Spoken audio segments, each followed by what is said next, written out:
ইমানদার হচ্ছে সেই সমস্ত ব্যক্তি আল্লাহ রাব্বুল আলামিন যা নাযিল করেছেন, আল্লাহ রাব্বুল আলামিন যা আদেশ করেছেন, ইমানদার ব্যক্তি তা পরিপূর্ণভাবে গ্রহণ করবে। আল্লাহ রাব্বুল আলামিন যা নিষেধ করেছেন, ইমানদার ব্যক্তি তা বর্জন করিবে। তারাই হচ্ছে ইমানদার। কথা বলেন ঠিক কিনা? তাহলে প্রিয় হাজিরিন, আল্লাহ রাব্বুল আলামিন তা বললেন, ও দুনিয়ার ইমানদাররা, আল আদুল্লুকুম আলা তিজারা, আমি কি তোমাদেরকে এমন একটা ব্যবসার সন্ধান দেব না?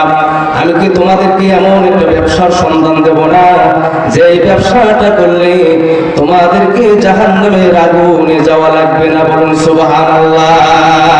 তাহলে ব্যবসার কথা কে বলছেন? কে বলছেন? আল্লাহ রাব্বুল আলামিন। তারা বললেন, এমন একটা ব্যবসার সন্ধান দেব যে ব্যবসাটা করলে মিনা আযাবিন আলীম, তোমাদেরকে যন্ত্রণাদায়ক শাস্তি হতে সেই ব্যবসা তোমাদেরকে রক্ষা করবে। বলুন সুবহানাল্লাহ। আল্লাহ রাব্বুল আলামিন তারা বললেন, আমি আল্লাহর সাথে যদি ব্যবসা করো তাহলে তোমাদেরকে জাহান্নামের মধ্যে যাওয়া লাগবে না।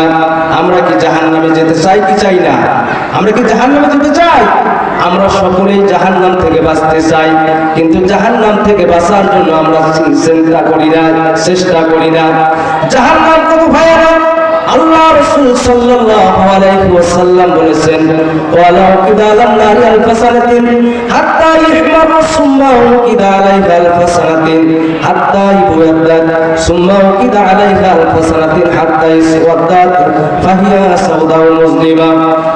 আল্লাহ রাসূল জনাব মুহাম্মদ রাসূলুল্লাহ সাল্লাল্লাহু আলাইহি ওয়াসাল্লাম বলেছেন, দুনিয়ার মানুষ শুনে রাখো, জাহান্নামকে আল্লাহ রাব্বুল আলামিন 1000 বছর জ্বালানোর পর জাহান্নামের আগুনটা লাল রং ধারণ করলো। আল্লাহ রাব্বুল আলামিন আবার পুনরায় 1000 বছর জাহান্নামের আগুনকে জ্বালালেন। এবার জাহান্নামের আগুনটা সাদা রং ধারণ করলো। আল্লাহ রাব্বুল আলামিন আবার 1000 বছর জাহান্নামের আগুনটাকে প্রজ্বলিত করলেন। এরপরে জাহান্নামের আগুন কালো রং ধারণ করলো। ফাহিয়া সাওদাউ মুসলিমা, এখন জাহান্নামের আগুন হচ্ছে কালো। আল্লাহ রাসূল সাল্লাল্লাহু আলাইহি ওয়াসাল্লাম বলেছেন, দুনিয়ার মানুষ শুনে রাখো, দুনিয়ার আগুনের থেকে জাহান্নামের আগুন হচ্ছে ৭০ গুণ বেশি তাপ্য।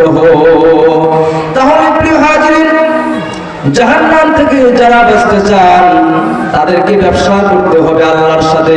ব্যবসা করতে চান তো?